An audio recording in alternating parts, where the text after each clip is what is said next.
Assalamualaikum warahmatullahi wabarakatuh. Eh, Perkenalkan, nama saya Isratna Sari.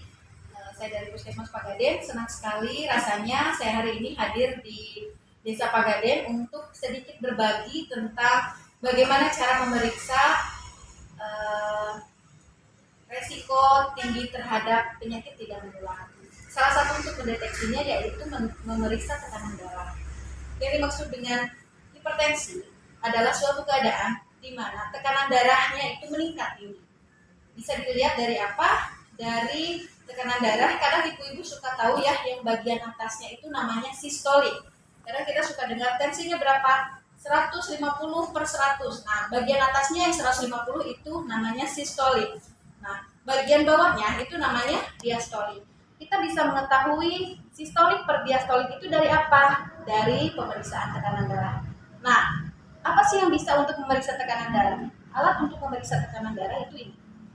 Nanti ibu-ibu akan memakai alat ini ketika nanti di lapangan untuk mendeteksi atau memeriksa pengukuran tekanan darah. Ini adalah tensimeter digital atau tensimeter otomatis. Ini saya akan menjelaskan bagaimana caranya memakai alat yang namanya tensimeter digital atau tensimeter otomatis ini. Yang pertama, kita harus memastikan bahwa tensimeter ini berfungsi dengan baik dengan cara apa? Yang pertama, dilihat, kan harus ada baterainya ya. Nih, apakah baterainya itu berfungsi dengan baik atau tidak? Kemudian dilihat juga mansetnya ada yang bolong atau tidak. Nah, kemudian setelah kita lihat baterainya berfungsi dengan baik, kita masukkan, karena di sini sudah ada panduannya, kita masukkan baterainya sesuai dengan petunjuk. Nah, ini secara otomatis akan men-setting sendiri. Setelah dimasukkan, simbol akan muncul dalam 3 detik. Kemudian boleh dilihat, boleh minta bantuannya ya Bu ya. Posisi ya, lengannya dilipat ke atas. Jadi posisikan manset itu menempel di kulit.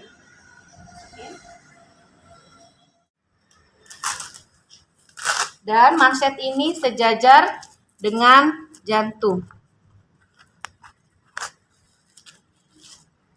Kemudian posisikan serileks mungkin dan tidak menggantung. Setelah itu, kita pijit tombol start. Secara otomatis dia akan menghitung. Perhatikan lagi ketika pemeriksaan tekanan darah, posisi tangan harus menghadap ke atas dan juga serileks mungkin. Kemudian yang diperiksa tidak boleh kita ajak berbicara dan juga tidak boleh dulu ngobrol. Jadi posisinya harus senyaman mungkin. Nah, kita sudah mendapatkan hasil. Ini bisa kita lihat tensinya Ibu 107/73. Yang bagian atas ini adalah sistolik 107 dan yang bagian bawah ini diastolik 73. Nah, yang sebelah yang ada tanda hati itu adalah denyut jantung atau nadi. Denyut jantungnya 96. Baik, terima kasih. Kita matikan dulu. Kemudian kita buka lagi mansetnya.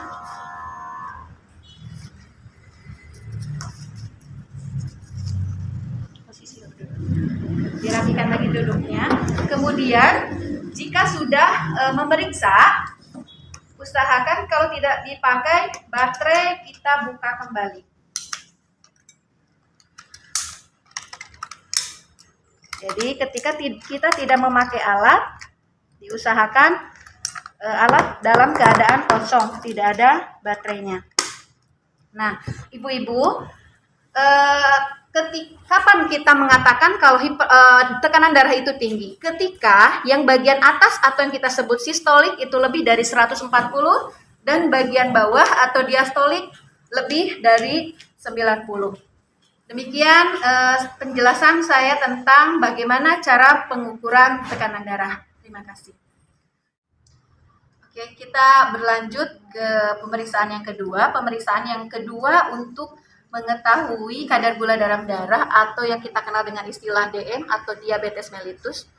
Apa sih diabetes mellitus itu? Yaitu suatu kelompok penyakit metabolik yang punya karakteristiknya peningkatan kadar gula di dalam darah. Untuk mengetahuinya kita dengan memakai alat namanya glukometer. Nah, ibu-ibu, saya sudah di sini sudah siapkan alat-alatnya. Tapi sebelum itu, siapa saja sih yang kita periksa? Yang kita periksa adalah usia lebih dari 40 tahun. Tetapi ketika ada yang usianya 15 tahun sampai kurang dari 40 tahun, tapi dia memiliki resiko seperti obesitas sentral, kemudian dia juga pernah memiliki riwayat peningkatan kadar gula dalam darah atau gula darahnya tinggi, itu juga menjadi sasaran kita untuk dilakukan pemeriksaan gula darah ini. Kemudian alat yang dipakai seperti tadi saya sudah bilang yaitu adalah glukometer. Ini adalah glukometernya. Nah, alat-alat yang dipakai adalah yang pertama glukometer, kemudian di sini ada autokliknya. Kemudian kita juga sedia lancet karena harus satu orang satu. Ini lancetnya. Kemudian ini stik gulanya. Kemudian ada kapas kering, alkohol swab, dan sarung tangan. Baik, kita mulai saja bagaimana cara mengetahui kadar gula dalam darah seseorang.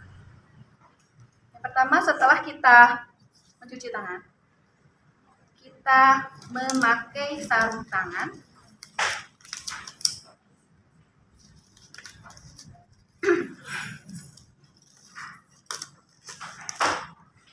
Kemudian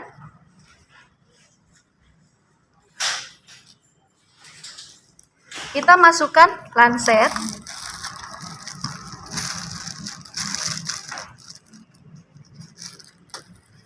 Karena harus satu orang satu.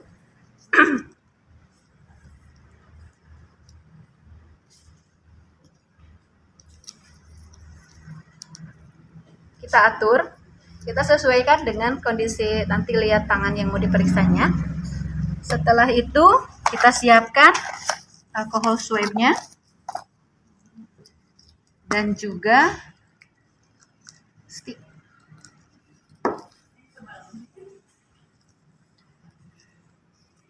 Setelah masuk, nanti alat akan muncul angka.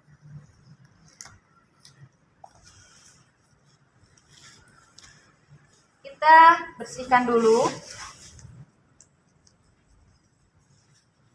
dengan alkohol swab, kemudian dikeringkan. Setelah itu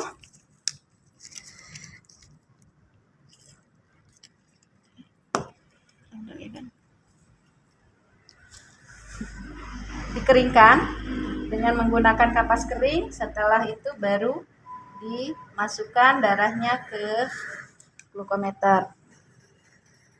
Setelah itu kita tunggu beberapa saat sampai hasilnya muncul di alat glukometer ini. Setelah selesai, alat habis pakainya ini dimasukkan ke safety box. Begitu juga dengan jarumnya. Kita masukkan juga ke safety box. Setelah dilakukan pemeriksaan gula, kita harus menyampaikan hasil atau membaca hasil dan disampaikan kepada pasien yang kita periksa atau pengunjung pos minum. Apa sih atau bagaimana sih yang disebut dengan kadar gula darah yang tinggi? Kadar gula darah yang tinggi itu jika kadar gula darah sewaktunya lebih dari sama dengan 200. Kalau misalnya kalau puasa gula darah puasanya itu lebih dari 126. Nah, untuk yang normal gula darahnya kurang dari 140 dan gula darah puasanya kurang dari 100 itu dikatakan gula darah normal. Nah, Mungkin itu saja yang bisa saya sampaikan. Taufiq wal hidayah. Wassalamualaikum warahmatullahi wabarakatuh.